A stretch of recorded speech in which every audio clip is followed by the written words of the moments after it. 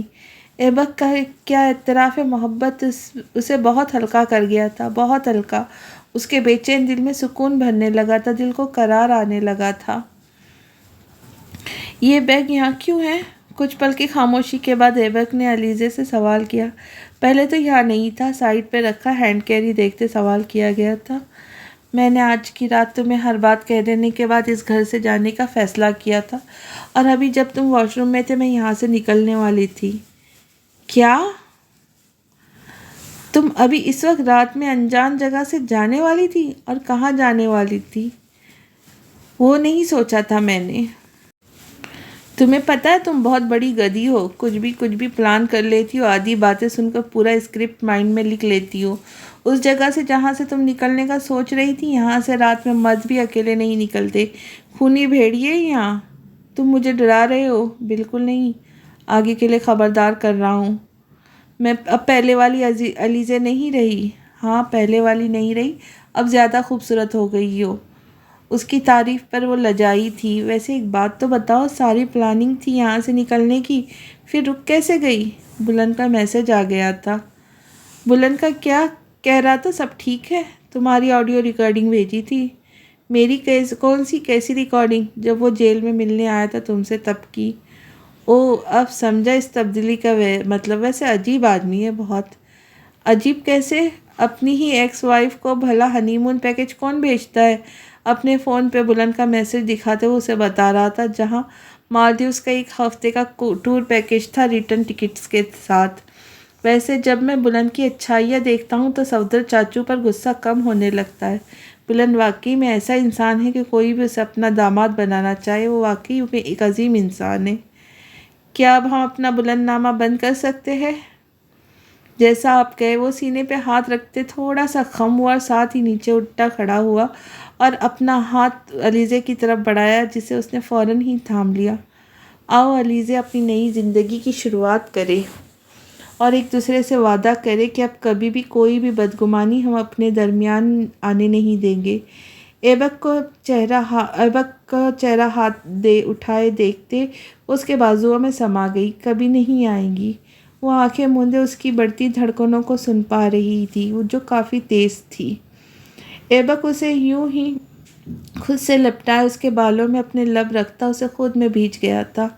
بدگمانی کے بادل چھٹ گئے تھے، محبت نے اپنا راستہ بنا لیا تھا اور آخرکار ان کا ملن ہو گیا تھا۔ محبت اور لگن سچی ہو تو جتنی بھی مشکلیں آئے، محبت اپنا راستہ نکال ہی لیتی ہے۔